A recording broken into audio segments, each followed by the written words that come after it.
डुगरा हरियर हे रंग सुनहाधारे के अंग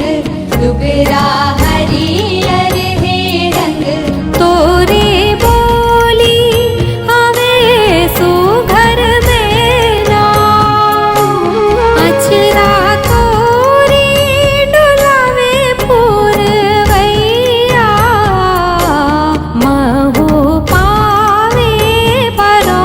तोरे भुइया जय हो छत्तीसगढ़ मैया जय हो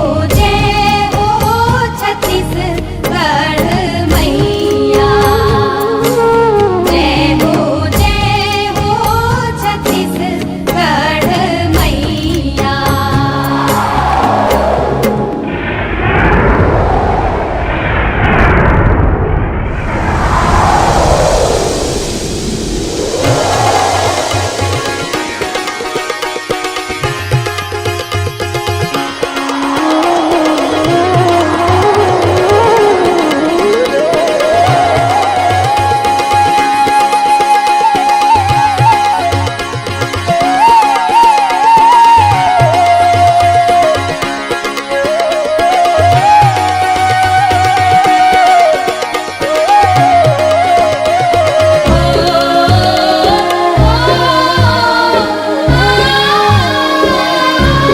रायगढ़ हावे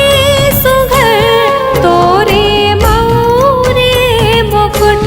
रायगढ़ हावे सुघर तोरे मोरे मुकुट सरगु जाओ बिलासपुर है भैया सरगो जाओ बिलासपुर हे भैया रायपुर कनिहा सही घाटे सुघर भवे जयपुर कनिहा सही घाटे सुघर भवे दुर्ग बस्तर सोहे पैजनिया नांद गावे नवा कर धनिया महु पावे परो तोरे भुइया जय हो छत्तीसगढ़ मैया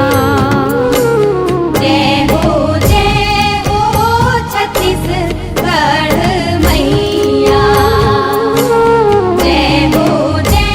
हो छत्तीसगढ़ मैया। अरपा पैरी के धार महानदी है अपार इंद्रावती हा पखारे तोरे पैया महु पावे परो तोरे भुइया जय हो छत्तीसगढ़